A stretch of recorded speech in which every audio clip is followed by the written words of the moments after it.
ऐसे ही daily educational videos देखने के लिए हमारे YouTube channel Tripathi global studies को सब्सक्राइब करें और बेल आइकन प्रेस करें। नमस्कार दोस्तों, स्वागत है आप सभी का आपके अपने YouTube channel Tripathi global study में। तो दोस्तों आज हम भारत का भूगोल यानी कि इंडियन जियोग्राफी के 50 महत्वपूर्ण प्रश्न करेंगे जो कि प्रतियोगिता परीक्षा के लिए बहुत ही महत्वपूर्ण है। लेकिन उससे पहले अगर तुम लोग नए हो तो सब्सक्राइब करो, वो जो लाल वाला बटन है उसके साथ सूर्य नमस्कार करो या फिर अनुलोम विलोम, मुझे नहीं पता, बस क्लिक हो जाना चाहिए। तो चलिए, अगर आप चैनल को सब्सक्राइब करके बेल आइकन प्रेस कर दिए हैं तो आज का अपना टॉपिक भारत का भूगोल यानी कि इंडियन जियोग्राफी शुरू करते हैं। अच्छा तो दोस्तों आप यहाँ पर देख पा रहे होंगे, मैंने एक क्वेश्चन लिख रखा है, उसके 4 ऑप्शन हैं, उसमें से एक ऑप्शन सही है और लास्ट में मैंने यहाँ पर उत्तर भी लिख रखे हैं। तो चलिए देखते हैं। हमारा पहला क्वेश्चन है दोस्तों, जम्बू द्वीप का उल्लेख किस ग्रंथ में है? ए ईसाई, बी हिंदू और मुस्लिम, सी बौद्ध तथा हिंदू धर्म, डी बौद्ध। इसका राइट आंसर हो जाएगा दोस्तों ऑप्शन नंबर सी, बौद्ध तथा हिंदू धर्म। जो जम्बू द्वीप का उल्लेख है दोस्तों वो बौद्ध और हिंदू धर्म में है। चलिए अगला क्वेश्चन देखते हैं हम। अगला क्वेश्चन है दोस्तों कि भारत का प्राचीन नाम क्या था? भारत का जो दोस्तों प्राचीन नाम क्या था? Option A Hindustan, option B Aryavarta, option C India, option D Bharat. तो दोस्तों इसका राइट आंसर हो जाएगा ऑप्शन बी आर्यवर्त, जो कि भारत का बहुत ही प्राचीन नाम था आर्यवर्त। अगला क्वेश्चन देखते हैं। अगला क्वेश्चन है दोस्तों कि भारत देश का नाम किस राजा के नाम पर पड़ा? ऑप्शन ए राजा भरत, ऑप्शन बी राजा अशोक, ऑप्शन सी राजा सगर, ऑप्शन डी राजा रघु। तो इसका राइट आंसर हो जाएगा दोस्तों ऑप्शन ए राजा भरत।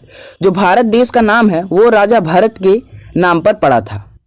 इंपॉर्टेंट है। चलिए आगे देखते हैं। अगला क्वेश्चन है हमारा कि पर्सिया जो है वो किस देश का पुराना नाम है? पर्सिया एक किसी देश का पुराना नाम है। तो ऑप्शन है America, option B Australia, option C Iran, option D Nepal. तो इसका राइट आंसर हो जाएगा दोस्तों ऑप्शन सी ईरान। पर्सिया जो है वो ईरान का पुराना नाम है। अगला क्वेश्चन देखते हैं। क्वेश्चन नंबर 5 है हमारा कि भारत में सबसे पहले सिंधु घाटी से किस देश के लोगों ने प्रवेश किया? सिंधु घाटी से जो लोग आए थे वो किस देश के लोग आए थे? Option A Persia, option B Nepal, option C Australia, option D America. तो इसका जो है राइट आंसर हो जाएगा ऑप्शन ए पर्सिया, और जो कि ईरान का पुराना नाम है। तो ऑप्शन ए सही हो जाएगा। अगला क्वेश्चन देखते हैं। अगला क्वेश्चन है दोस्तों कि इंडिया शब्द की उत्पत्ति कहाँ से हुई है? जो इंडिया एक शब्द है ये इसकी उत्पत्ति कहाँ से हुई है, मतलब किस भाषा से हुई है? आपके ऑप्शन हैं ऑप्शन ए फारसी भाषा से, ऑप्शन बी ग्रीक भाषा से, ऑप्शन सी यूनानी भाषा से, ऑप्शन डी अंग्रेजी भाषा से। तो दोस्तों जो इसका राइट आंसर हो जाएगा वो हो जाएगा ऑप्शन बी ग्रीक भाषा से, जो कि इंडिया शब्द की उत्पत्ति हुई है। अगला क्वेश्चन देखते हैं हम। अगला क्वेश्चन हमारा दोस्तों कि भारत को किस देश के लोगों ने इंडिया कहा है? बहुत इंपॉर्टेंट क्वेश्चन है दोस्तों। तो इसके ऑप्शंस हैं, ऑप्शन ए अंग्रेजों ने, ऑप्शन बी ईरान के लोगों ने, ऑप्शन सी यूनानी के लोगों ने, ऑप्शन डी भारत के लोगों ने।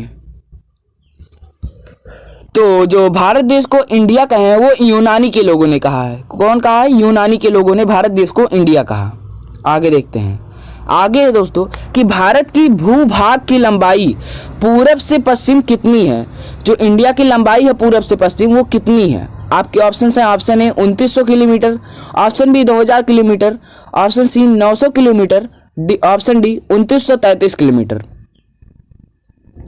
तो इसका आंसर हो जाएगा ऑप्शन डी 2933 किलोमीटर, जो कि इसकी भूभाग की लंबाई है। तो भारत की भूभाग पूरब से पश्चिम लंबाई कितनी है? 2933 किलोमीटर। चलिए आगे देखते हैं। अगला क्वेश्चन हमारा कि भारत भूभाग की चौड़ाई, जो चौड़ाई है उत्तर से दक्षिण कितनी है? आपके ऑप्शन हैं option A 3214 kilometre, option B 2773 kilometre, option C 6678 kilometre, option D 7337 kilometre. तो इसका ऑप्शन ए 3214 किलोमीटर राइट हो जाएगा। ऑप्शन ए जो कि भारत की जो उत्तर से दक्षिण लंबाई है वो 3214 किलोमीटर है। चलिए अगला क्वेश्चन है, भारत का भौगोलिक क्षेत्रफल कितना है? जो भारत की क्षेत्रफल है वो कितना है? आपके ऑप्शन है, ऑप्शन ए 50 लाख वर्ग किलोमीटर, अगला है 32 87 263 वर्ग किलोमीटर, 235 67 87 वर्ग किलोमीटर, 585 87 48 वर्ग किलोमीटर। तो इसका ऑप्शन हो जाएगा राइट ऑप्शन बी 32 87 263 वर्ग किलोमीटर। इसको आप ऐसे याद रखेंगे 32 87 263 वर्ग किलोमीटर। अगला क्वेश्चन देखते हैं। अगला क्वेश्चन है दोस्तों कि क्षेत्रफल की दृष्टि से भारत का विश्व में कौन सा स्थान है? आपके ऑप्शन है ऑप्शन ए 7वां, ऑप्शन बी 8वां, ऑप्शन सी 10वां, ऑप्शन डी 11वां। तो इसका राइट आंसर हो जाएगा दोस्तों ऑप्शन ए 7वां। जो क्षेत्रफल की दृष्टि से देखा जाए तो भारत का विश्व में 7वां स्थान है। चलिए अगला क्वेश्चन देखते हैं। अगला क्वेश्चन है कि अब यही क्वेश्चन जनसंख्या की दृष्टि से पूछा जा रहा है कि भारत का विश्व में कौन सा स्थान है। तो जनसंख्या की दृष्टि से भारत का विश्व में आप बताएं कौन सा स्थान है, कमेंट में जरूर बताएं। तो इसका आंसर हो जाएगा दोस्तों दूसरा स्थान है। अगर जनसंख्या की दृष्टि से देखा जाए तो भारत का विश्व में दूसरा स्थान है। चलिए अगला क्वेश्चन देखते हैं। अगला क्वेश्चन दोस्तों बहुत ही इंपॉर्टेंट है। इसमें भारत की आकृति पूछा जा रहा है कि भारत की आकृति कैसी है। तो आपके ऑप्शन से ऑप्शन ए त्रिभुज, ऑप्शन बी वर्गाकार, ऑप्शन सी चतुष्कोणीय, ऑप्शन डी गोलाकार। तो इसका आंसर हो जाएगा दोस्तों ऑप्शन सी चतुष्कोणीय, जो कि भारत की आकृति की है। तो ऑप्शन सी चतुष्कोणीय राइट हो जाएगा। चलिए अगला क्वेश्चन देखते हैं। अगला क्वेश्चन है दोस्तों कि भारत का मानक समय कितने राज्यों से होकर जाती है? जो मानक समय रेखा है वो कितने राज्यों से होकर जाती है? तो इसका आपके ऑप्शन से option A 8, option B 4, option C 2, option D 5। तो इसका राइट आंसर हो जाएगा दोस्तों ऑप्शन डी 5, जो कि मानक समय 5 राज्यों से होकर जाती है। चलिए अपना 16वां क्वेश्चन देखते हैं दोस्तों।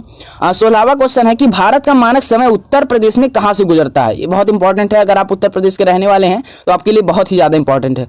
तो आपके ऑप्शन से option A Lucknow, option B Lakhimpur, option C Prayagraj, option D Firozabad. तो इसका राइट आंसर हो जाएगा दोस्तों ऑप्शन सी प्रयागराज से। अगला क्वेश्चन देखते हैं दोस्तों। हमारा 17वां क्वेश्चन है दोस्तों कि भारत के मध्य से गुजरने वाली कर्क रेखा कितने राज्यों से होकर जाती है? जो मध्य से गुजरने वाली हमारी कर्क रेखा है वो कितने राज्यों से होकर जाती है? तो ऑप्शन ए 8 राइट हो जाएगा, 8 राज्यों से होकर गुजरती है। तो चलिए अब अगला क्वेश्चन देखते हैं। अगला क्वेश्चन है दोस्तों कि इनमें से किस पड़ोसी देश पड़ोसी राज्य से भी होकर कर्क रेखा गुजरती है? इंपॉर्टेंट बहुत ही है कि कर्क रेखा तो भारत से गुजरती है, लेकिन कौन सा ऐसा पड़ोसी राज्य है जहां से भी कर्क रेखा गुजरती है? आपके ऑप्शन से option A Nepal, option B Bhutan, option C Bangladesh, option D Myanmar.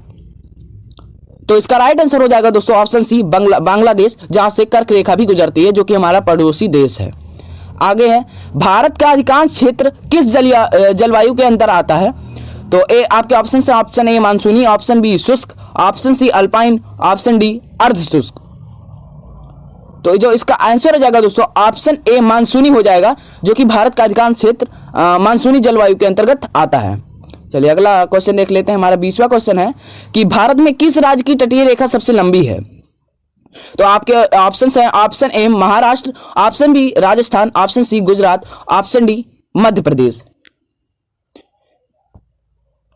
तो इसका राइट आंसर हो जाएगा दोस्तों ऑप्शन सी गुजरात, जहां से तटीय रेखा सबसे लंबी है। चलिए अगला क्वेश्चन देखते हैं। अगला क्वेश्चन है दोस्तों कि भारत का सबसे पूर्वी बिंदु कौन सा है? आपके ऑप्शन से ऑप्शन ए किबिथु अरुणाचल प्रदेश में है, जो कि बी गुवाहाटी जो कि गुजरात में है, ऑप्शन सी इंदिरा पॉइंट जो कि ग्रेट निकोबार में है, और डी इंदिरा कॉल जो कि लद्दाख में है। तो इसका आंसर जो है दोस्तों वो राइट हो जाएगा किबिथु, जो कि सबसे पूर्वी बिंदु है भारत का, वो अरुणाचल प्रदेश में है। चलिए अगला क्वेश्चन देखते हैं। अगला क्वेश्चन वही है, बस उसका उल्टा पूछ गया है कि भारत का सबसे पश्चिमी बिंदु कौन सा है। तो आपके ऑप्शन से ऑप्शन ए अरुणाचल प्रदेश, वही ऑप्शन फिर से है। तो इसमें जो है जो हमारा पश्चिमी बिंदु है वो ऑप्शन बी गुवाहाटी, जो कि इस समय गुजरात में है। अगला है भारत देश में वर्तमान में कितने राज्य है? इंपॉर्टेंट है। तो आपके ऑप्शन से option A 28, option B 29, option C 26, option D 30। तो इसका आंसर जो है दोस्तों ऑप्शन ए 28 राइट हो जाएगा, जो कि 28 राज्य हैं इस वर्तमान में भारत में। चलिए अगला क्वेश्चन देखते हैं। भारत देश में वर्तमान में कितने केंद्र शासित प्रदेश हैं? तो वर्तमान में दोस्तों ऑप्शन सी 8 राइट हो जाएगा। वर्तमान में 8 केंद्र शासित प्रदेश भारत में हैं। चलिए अगला देखते हैं। अगला हमारा है कि भारत का राष्ट्रीय विरासत पशु, बहुत ही ज्यादा वेरी वेरी इंपॉर्टेंट है दोस्तों कि भारत का राष्ट्रीय विरासत पशु क्या है। इसको आप कमेंट में जरूर बताइएगा कि जो राष्ट्रीय विरासत पशु है वो कौन से है। आपके ऑप्शन से ऑप्शन ए बाघ, ऑप्शन बी हाथी, ऑप्शन सी चीता, ऑप्शन डी शेर। तो इसका राइट आंसर हो जाएगा दोस्तों ऑप्शन बी हाथी, जो है वो भारत का राष्ट्रीय विरासत पशु है। चलिए अगला क्वेश्चन देखते हैं। अगला क्वेश्चन है दोस्तों कि भारत की राष्ट्रीय नदी कौन सी है? Very very important. तो option A Ganga, option B Yamuna, option C Brahmaputra, option D Kaveri. तो इसका राइट आंसर हो जाएगा दोस्तों ऑप्शन ए गंगा, जो कि भारत की राष्ट्रीय नदी है। चलिए अगला क्वेश्चन देखते हैं। अगला क्वेश्चन यहाँ पर है कि भारत का सबसे उत्तरी बिंदु कौन सा है? ऑप्शन है Indira call, option B Indira point, option C किविथु, ऑप्शन डी ग्रेट निकोबार। तो इसका राइट आंसर हो जाएगा दोस्तों ऑप्शन है इंदिरा कॉल, जो कि भारत का सबसे उत्तरी बिंदु है। चलिए आगे देखते हैं। आगे यहाँ पर पूछ रहा है कि भारत का सबसे दक्षिणी बिंदु कौन सा है? आपके ऑप्शन है Guhar Moti, option B Indira point, option C Indira call, option D हिंद महासागर। तो इसका आंसर हो जाएगा दोस्तों ऑप्शन बी इंदिरा पॉइंट, जो कि भारत के सबसे दक्षिणी बिंदु है। अगला क्वेश्चन है दोस्तों कि भारत का राष्ट्रीय वाक्य क्या है? ये भी बहुत इंपॉर्टेंट है। तो भारत का जो राष्ट्रीय वाक्य है दोस्तों वो सत्यमेव जयते है, इसलिए आपको ऑप्शन डी सत्यमेव जयते राइट हो जाएगा। चलिए अगला क्वेश्चन देखते हैं दोस्तों। यहाँ पर पूछ रहा है दोस्तों कि भारत की सबसे ऊंची चोटी कौन सी है? तो आपके ऑप्शन है Mount Everest, option B Kanchenjunga, option C K two Godwin Austen और ऑप्शन डी अरावली। तो इसका आंसर हो जाएगा दोस्तों ऑप्शन ए माउंट एवरेस्ट, जो कि भारत की सबसे ऊंची चोटी है। चलिए आगे देखते हैं। अब यहाँ पर पूछ रहा है दोस्तों कि माउंट एवरेस्ट की ऊंचाई कितनी है वर्तमान में? माउंट एवरेस्ट की ऊंचाई कितनी है? आपके ऑप्शन है option A 3456 metre, option B 8345 metre, option C 8848 metre, option D 8611 metre. तो इसका आंसर हो जाएगा दोस्तों ऑप्शन सी 8848 मीटर, जो कि माउंट एवरेस्ट की ऊंचाई है। चलिए अगला क्वेश्चन देखते हैं। भारत में सबसे ऊंची पर्वत श्रेणी है। अब यहाँ पर हमारे पर्वत चोटी की बात नहीं कही जा रही है, पर्वत श्रेणी की बात की जा रही है और ये भारत में है। तो यहाँ पर भारत में सबसे ऊंची पर्वत श्रेणी कौन सी है? आपके option A Kanchenjunga, option B K two Godwin Austen, option C Nilgiri, option D Vindhyachal. तो दोस्तों जो भारत में सबसे ऊंची पर्वत श्रेणी है वो कंचनजंगा है। कौन सी है? कंचनजंगा। इसलिए आपका ऑप्शन ए कंचनजंगा राइट हो जाएगा। चलिए अगला क्वेश्चन देखते हैं दोस्तों। हमारा 33वां प्रश्न है कि भारत की सबसे ऊंची चोटी कौन सी है? अब यहाँ पर भारत की सबसे यहाँ पर ऊंची श्रेणी पूछी गई थी, पर्वत श्रेणी, और यहाँ पर ऊंची पर्वत पूछी जा रही है। तो ऑप्शन है option A Kanchenjunga, option B K two Godwin Austen, option C Nilgiri, option D Vindhyachal. तो अगर हम भारत की सबसे ऊंची चोटी की बात करें तो option B K two Godwin Austen right हो जाएगा, जो कि भारत की सबसे ऊंची चोटी है। चलिए अगला क्वेश्चन देखते हैं। अब यहाँ पर 34वां क्वेश्चन हमसे यह पूछ रहा है कि केटू गार्डविन ऑस्टिन जो है उसकी ऊंचाई कितनी है? आपके ऑप्शन से 7657 metre, option B 3744 metre, option C 8611 metre, option D 7668 metre. तो इसका राइट आंसर हो जाएगा दोस्तों ऑप्शन सी 8611 मीटर, जो कि केटू गार्डविन ऑस्टिन की ऊंचाई है। चलिए अगला क्वेश्चन देखते हैं दोस्तों, बहुत ज्यादा इंपॉर्टेंट है। तो भारत में राष्ट्रीय राजमार्गों की संख्या कितनी है? ये पूछ रहा है हमसे कि भारत में नेशनल हाईवे कितने हैं। तो आपके option A 299, option B 599, option C 702, option D 699। तो इसका राइट आंसर हो जाएगा दोस्तों ऑप्शन बी 599, यानी कि 600 में एक कम 599। तो भारत में राष्ट्रीय राजमार्गों की संख्या कितनी है? 599। आपको 600 में से एक घटाना है, आपका राजमार्गों की संख्या आ जाएगी। चलिए अगला क्वेश्चन देखते हैं दोस्तों। अब यहाँ पर यह भी बहुत ही वेरी वेरी इंपॉर्टेंट है कि भारत की राष्ट्रीय जलीय जीव कौन सा? जलीय जीव पूछ रहा है, ना कि जलीय जानवर पूछ रहा है। तो भारत की राष्ट्रीय जलीय जीव जो है वो आपके ऑप्शन है कछुआ, ऑप्शन बी केकड़ा, ऑप्शन सी गांगेय डॉल्फिन, ऑप्शन डी मेढक। पता तो सबको है कि ऑप्शन सी राइट होगा डॉल्फिन, लेकिन यहाँ पर इसका आंसर जो होगा दोस्तों वो गांगेय डॉल्फिन होगा। डॉल्फिन तो राष्ट्रीय जलीय जीव है, लेकिन कौन सी डॉल्फिन? वो गांगेय डॉल्फिन। इसलिए आपको बहुत याद रखना है और जरूरी भी है। चलिए अगला क्वेश्चन देखते हैं। तो हमारा अगला क्वेश्चन है दोस्तों कि भारत में तेल शोधन शालाओं की संख्या कितनी है? जहां पर तेल बनते हैं उनकी कितनी संख्या है? तो आपके option A 56, option B 67, option C 43, option D 23। तो इसका राइट आंसर हो जाएगा दोस्तों ऑप्शन डी 23, जो कि भारत में तेल शोधन शालाओं की संख्या 23 है। चलिए अगला क्वेश्चन देखते हैं। अगला क्वेश्चन दोस्तों है कि ये भी बहुत ही ज्यादा इंपॉर्टेंट है भूगोल के लिए, तो बहुत ही ज्यादा। तो यहाँ पर कह रहा है किस पर्वत श्रेणी को उच्च एशिया की रीढ़ कहा जाता है? आपके ऑप्शन से option A Karakoram, option B K two Godwin Austen, option C Nilgiri, option D Vindhyachal. तो इसका राइट आंसर हो जाएगा दोस्तों ऑप्शन ए काराकोरम को उच्च एशिया की रीढ़ कहा जाता है। काराकोरम पर्वत श्रेणी को उच्च एशिया की रीढ़ कहा जाता है। चलिए अगला क्वेश्चन देखते हैं। यह यहाँ पर पूछ रहा है, हमारा 39वां क्वेश्चन पूछ रहा है कि फूलों की घाटी कहाँ स्थित है? आपके ऑप्शन से option A Maharashtra, option B Uttarakhand, option C Punjab, option D Haryana. तो इसका आंसर हो जाएगा दोस्तों ऑप्शन बी उत्तराखंड, जहां पर फूलों की घाटी स्थित है। चलिए अगला क्वेश्चन देखते हैं। हमारा 40वां क्वेश्चन है दोस्तों कि सिपकीला दर्रा कहां पर है। ला का अर्थ होता है दर्रा, तो सिपकीला दर्रा यहां पर पूछ रहा है कहां पर है। तो आपके ऑप्शन है option A Himachal Pradesh, option B Madhya Pradesh, option C Uttarakhand, option D Tripura. तो दोस्तों जो सिपकीला दर्रा हमारा वो ऑप्शन ए हिमाचल प्रदेश में है। सिपकीला दर्रा कहाँ है? हिमाचल प्रदेश में। अगला है तुजू दर्रा कहाँ स्थित है? तो तुजू दर्रा जो है आपके ऑप्शन से option A Rajasthan, option B Gujarat, option C Manipur, option D Uttarakhand. तो दोस्तों जो तुजू दर्रा है वो मणिपुर में है, इसलिए आपका ऑप्शन सी मणिपुर राइट हो जाएगा। चलिए अगला क्वेश्चन देखते हैं। हमारा 42वां क्वेश्चन यह कहता है कि विश्व का सबसे बड़ा डेल्टा कौन सा है। वेरी वेरी इंपॉर्टेंट है। आपके ऑप्शन से option A Mahanadi delta, option B Godavari delta, option C Kaveri delta, option D Sundarban delta. तो इसका राइट आंसर हो जाएगा दोस्तों ऑप्शन डी सुंदरबन डेल्टा, जो कि विश्व का सबसे बड़ा डेल्टा है। चलिए अगला क्वेश्चन देखते हैं। अगला क्वेश्चन है कि दोस्तों कि विश्व की सबसे गहरी झील कौन सी है। आपके ऑप्शंस हैं सुपीरियर झील, बी बुलर झील, सी बैकाल झील और डी डल झील। तो इसका आंसर जो है दोस्तों वो ऑप्शन सी बैकाल झील हो जाएगा, जो कि विश्व की सबसे गहरी झील है। चलिए अगला क्वेश्चन देखते हैं। अगला क्वेश्चन ये भी बहुत ही ज्यादा वेरी वेरी इंपॉर्टेंट है कि किस देश को हजारों झीलों की भूमि कहा जाता है। आपके ऑप्शंस हैं A Finland, B England, C America, D Singapore. तो इसका आंसर जो है ऑप्शन ए फिनलैंड राइट हो जाएगा दोस्तों, कि इसको हजारों झीलों की भूमि कहा जाता है। चलिए अपना 45वां क्वेश्चन देखते हैं। विश्व का सबसे बड़ा द्वीप को समूह कौन सा है। इंपॉर्टेंट है, विश्व का सबसे बड़ा द्वीप समूह कौन सा है। तो इस आपके ऑप्शंस हैं option A England, option B Netherland, option B C Finland, option D Greenland. तो विश्व का सबसे बड़ा द्वीप समूह ग्रीनलैंड है, तो इसका ऑप्शन डी ग्रीनलैंड राइट हो जाएगा। चलिए अगला क्वेश्चन देखते हैं। अगला क्वेश्चन है दोस्तों कि वन अनुसंधान संस्थान कहाँ स्थित है। आपके ऑप्शन है option A Gujarat, option B Rajasthan, option C Madhya Pradesh, option D Rajasthan. तो इसका आंसर हो जाएगा दोस्तों, हमारा आंसर हो जाएगा ऑप्शन बी देहरादून में, जो कि वन अनुसंधान केंद्र है, इसलिए आपका ऑप्शन बी देहरादून राइट हो जाएगा। चलिए अगला क्वेश्चन देखते हैं कि गिर राष्ट्रीय उद्यान कहाँ स्थित है। दोस्तों इंपॉर्टेंट है, तो गिर राष्ट्रीय उद्यान कहाँ स्थित है। Option A Gujarat, option B Madhya Pradesh, option C Uttar Pradesh, option D Haryana.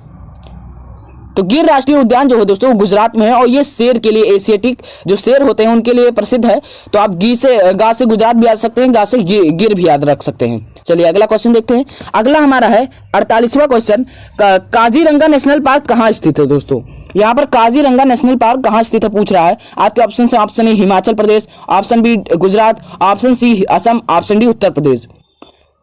तो जो काजीरंगा नेशनल पार्क है वो असम में स्थित है, इसलिए आपका ऑप्शन सी असम राइट हो जाएगा। चलिए अगला क्वेश्चन देखते हैं। 49वां क्वेश्चन हमारा है कि नंदा देवी राष्ट्रीय उद्यान कहाँ स्थित है। तो जो आपके ऑप्शन है option A Uttarakhand, option B Assam, option C Tripura, option D Meghalaya. तो इसका आंसर हो जाएगा दोस्तों ऑप्शन ए उत्तराखंड, जो नंदा देवी राष्ट्रीय उद्यान है वो उत्तराखंड में स्थित है। और हमारा दोस्तों लास्ट और अंतिम क्वेश्चन यह है कि ब्रह्मपुत्र नदी को तिब्बत में किस नाम से जाना जाता है। इंपॉर्टेंट है, तो यहाँ पर ब्रह्मपुत्र नदी को जो है वो सांगपो नदी के नाम से तिब्बत में जाना जाता है। तो हमारे 50 क्वेश्चन समाप्त हो गए हैं दोस्तों, और ऐसे ही भूगोल के और प्रश्न आएंगे। मिलते हैं अगले वीडियो में, तब तक के लिए जय हिंद। इसी के साथ आज की मजदूरी यहीं खत्म करते हैं।